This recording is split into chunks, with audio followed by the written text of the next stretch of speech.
In 1974, a blood-soaked woman stumbled into a quiet London pub, screaming for help. What she said next would shatter the tranquility of one of London's most affluent neighborhoods and ignite one of the most infamous mysteries in British history. Her words? "He's murdered the nanny. I've just escaped from being murdered myself." What followed was a shocking crime, a frantic manhunt, and a disappearance so perfect it left authorities scratching their heads for decades. This is the strange, dark, and mysterious story of Lord Lucan, the missing Earl who may never have been found. Welcome back to the channel. My name is Aiden. If you're a fan of creepy true tales and curious things, then make sure to subscribe to the channel and ring that notification bell so you don't miss an upload. With that out of the way, let's dive into today's video. So, turn off the lights, sit back, and join us.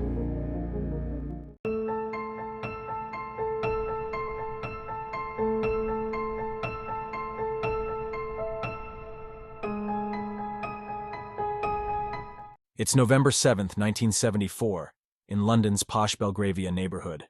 Inside the Plumber's Arms pub, a normal evening takes a horrific turn when 37-year-old Lady Veronica Lucan bursts through the doors.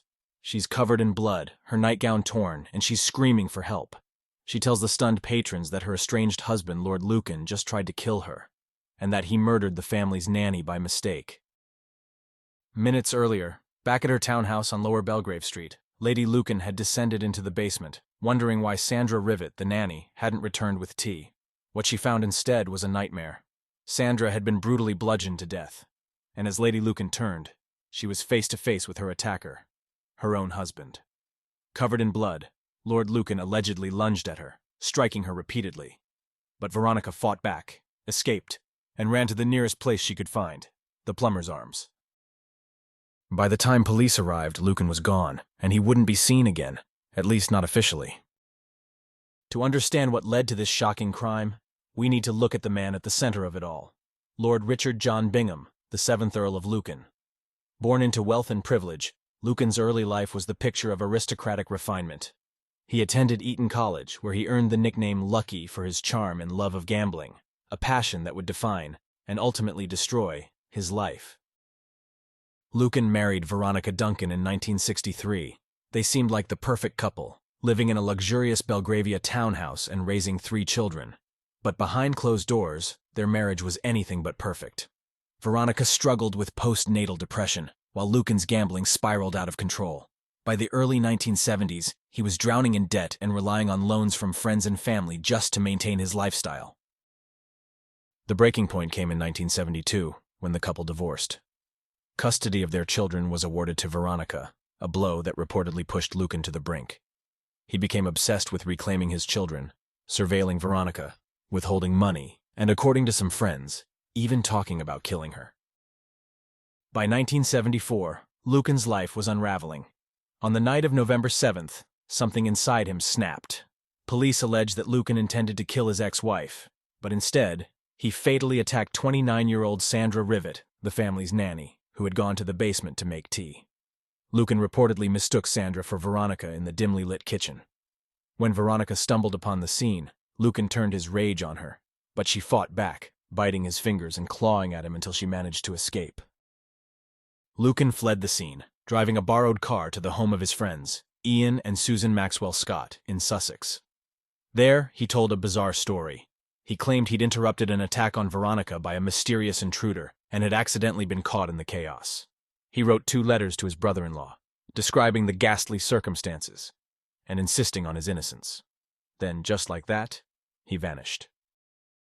Lucan's disappearance launched one of the biggest manhunts in British history. Police issued a warrant for his arrest, but he was already gone. His blood-stained car was found abandoned near the port of Newhaven, leading to speculation that he'd fled to France by ferry. Over the years, reported sightings of Lucan poured in from all over the world: Portugal, South Africa, Australia, even as far as India, where rumors claimed he'd become a hippie known as Jungly Barry. But the most persistent theory? That Lucan had taken his own life, possibly by jumping into the English Channel. In 1999, he was officially declared dead, and in 2016, a death certificate was issued. But the mystery didn't die with him. Lady Lucan spent decades maintaining that her ex-husband had tried to kill her that night in 1974.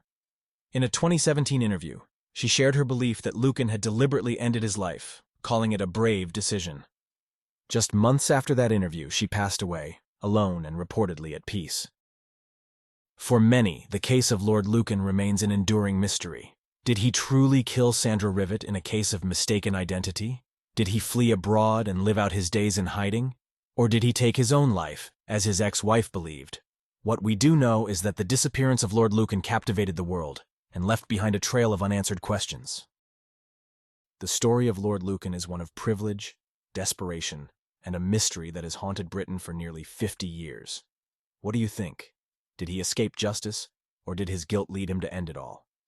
Let me know your theories in the comments. Thanks for watching. If you enjoyed this video, hit the like button.